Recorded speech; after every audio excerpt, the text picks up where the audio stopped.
Ladies and gentlemen, good morning and welcome to Gashi's Kaiman TV. The Gachagua yesterday opened another battlefront against William Samoei Ruto. He declared and he told William Samoei Ruto that the battle ahead is not against William Samoei Ruto and other opposition leaders, but it is a battle against all Kenyans, a battle against the Gen Zs and the millennial. Ladies and gentlemen, this is very, very scary. And William Samoei Ruto must burn the midnight oil to know how he's going to handle Rigathi Gachagua. Because when William Samoei Ruto is set against the youth, because you see, Rigathi Gachagua was actually addressing the youth who had gathered at DCP headquarters, and they were very, very much excited. And William Samoei Ruto must do everything to counter this. Gachagua, the wordsmith, is giving William Samoei Ruto hell of time.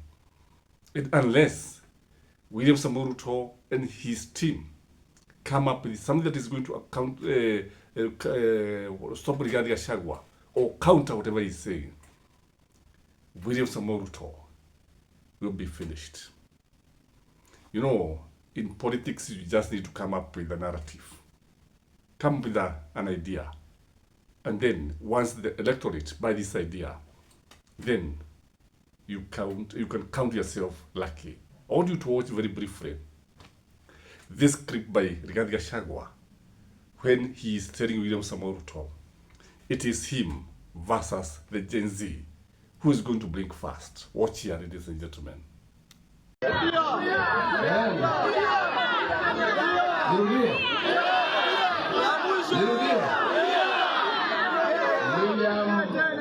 Kipchirchir kama una habari, mimi nasikia unajigamba ati vile mzee wetu Agwambo amepumzika, ati wewe huna mpinzani. Kama huna habari, ukiwa pale Qatar kwa ile hoteli unakaa, ile 7 star, tunasikia unakula vitu huko. Kama huna habari, William Ruto, your greatest opponent, if you don't know, are the Gen Zs and millennials.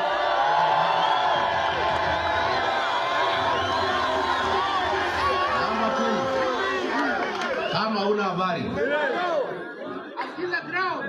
Number 2 opponents wako William Ruto, ambaye atajiunga na hao Gen Zs na millennials, are the payslip holders of the Republic of Kenya. Kama una habari,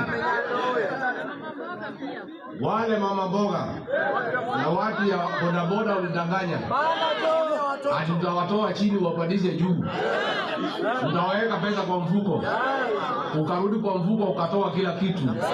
Those are your opponents. Kama una habari, wale wamama na wazee ulibomoa manyumba zao hapa Nairobi karibu na mto, hao ndio wapinzani wako. Kama una habari, wale police officers umeharibu insurance scheme yao, watoto wao wanahangaika. Those are your opponents. In a nutshell, William Ruto, your opponents ni kila Mkenya. Yule candidate tutatoa moja ni kwa niaba ya hiyo wapinzani wako. Rigathi Gachagua goes ahead and introduce the war on corruption. And he put William Samoei Ruto squarely at the heart of corruption. He tells Kenyans that William Samoei Ruto had opened a furniture factory, and he's actually lifted the ban on logging. And starting with the Mau forest, the forest had been opened, and the water towers are in danger. The logging is going to continue, And according to William Samoei Ruto, this is important. According to Gachagua, Kenyans will be harvesting trees and be selling timber to William Samoei Ruto. And this is ironical because William Samoei Ruto is seen as a champion of the environment. He's seen as somebody who is leading the planting of 14 billion trees. And the irony of it now, he is the same person who is leading the deforestation. Is William Samoei Ruto going to win this war? And when Gachagua said this, the bloggers from the side of the government came out guns blazing, saying that William Samoei Ruto is creating jobs for the youth. He's creating jobs in those factories. We are actually headed to industrialize the nation and many other things. But when you look at this, it is not something that will leave William Samoei Ruto without eggs on his face. And Gachagua is somebody who is going to give William Samoei Ruto a nightmare. And when this was happening, I saw another video clip. I don't know whether you saw it. I don't have it here. Where a policeman was asking for 50 bob and was captured by the camera. And then it was all over the social media. So William Samoei Ruto is now placed again at the heart of corruption. Watch regarding Gachagua here. The only things you have succeeded, William Ruto, is abducting young people, killing young children, stealing everything. Sasa amefungua factory ya furniture Eldoret. So amesema msitu ifunguliwe, ndio watu wakate miti wapeleke kwa factory yake. Everything is about him. Yeah? Yeah? Si ndio? Yeye anataka to destroy the Mau forest because he has opened a factory ya furniture. So he is saying no imported furniture. Furniture yote itatoka kwa factory yake na miti itatoka kwa misitu yetu. So he wants to destroy all our forest, the whole ecosystem and destroy it. Mambo amefungua factory ya chuma. Ndio sasa anaweka mambo ya affordable housing. Amefungua factory ya tiles. This man is in every field ya biashara. Amechukua biashara yote Kenya. Mpaka matatu amechukua na watoto wake. Sasa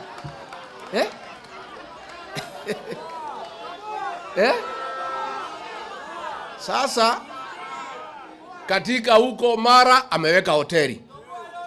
Aposeli, he is demanding from Governor Lenku 400 acres aweke hoteli. Huko Samburu National Park ameweka. This man has taken over all businesses and driven kila mfanyibiashara out of business.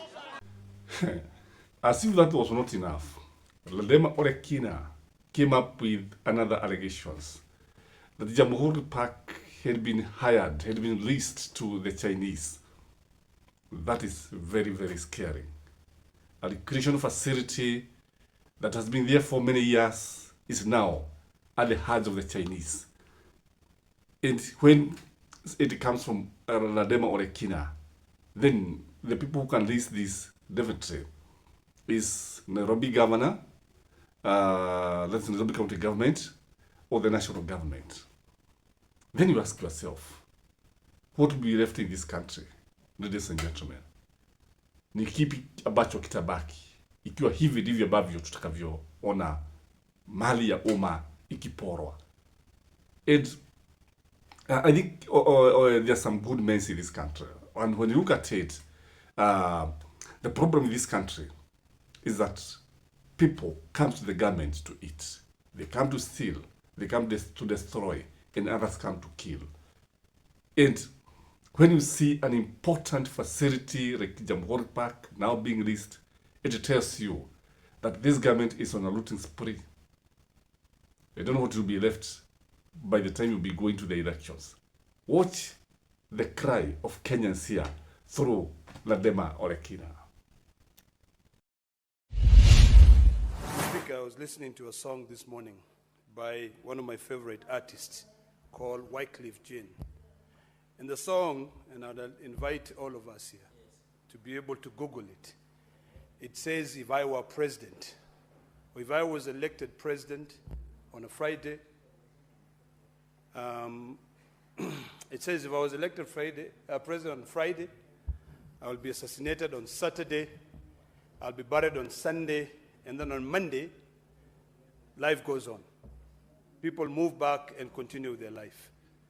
Mr. Speaker, it is sad that in the 21st century, in a country where the citizens are woke, where we've got the internet, there is still room for a sacred deal to be carried out. This issue of Jamhuri Park has been in the news for quite some time. And the citizens of this republic are aware that there is a sacred deal happening to lease Jamhuri Park to some Chinese. That is ludicrous. Jamhuri Park is owned by the Kenya government, and it was set aside by our forefathers for recreation purposes.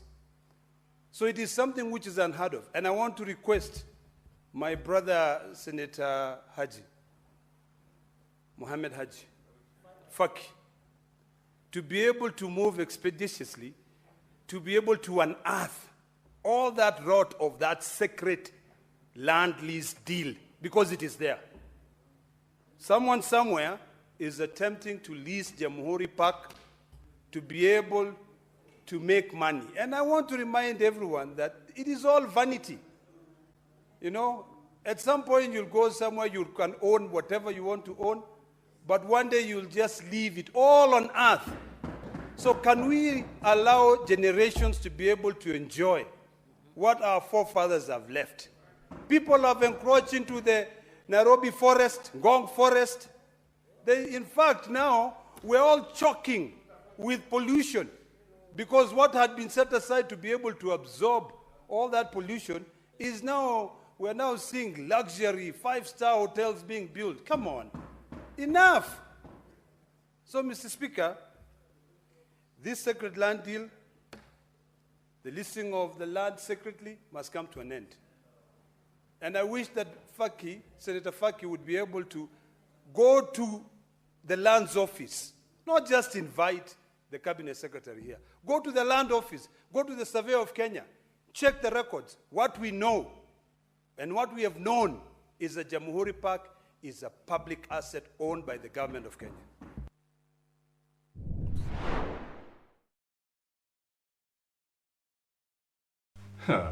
As if that is not enough. The worst now for the president is to refer to fellow Kenyans as average thinkers.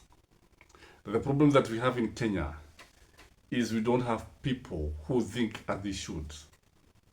These are voters who voted for the president, and then he's calling them average thinkers. If you ask me, William Samoei Ruto need to work without actually referring to Kenyans as average thinkers. William Samoei Ruto need to emulate Kibaki. Kibaki worked without actually complaining. Kibaki worked without even referring to the mess that was done by Daniel Toroitich arap Moi. People saw the results.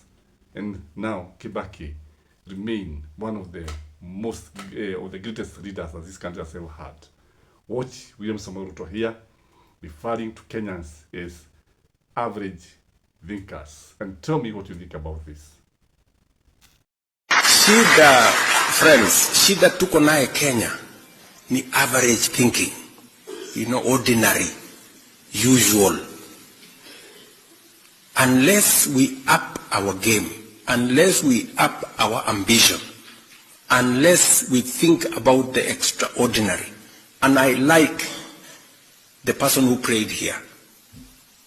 He said, excellence and integrity in his prayer. We have to begin to think about the excellent. Wachana na hii average. Hii average thinking hii ndio inatuletea hasara. We look at everything, we think it is impossible. We look at that, we think it's impossible. Others did it. Why can't we do it? So I really want to persuade you as citizens of our great country. Let us agree to change Kenya. We can do it. Let me give you one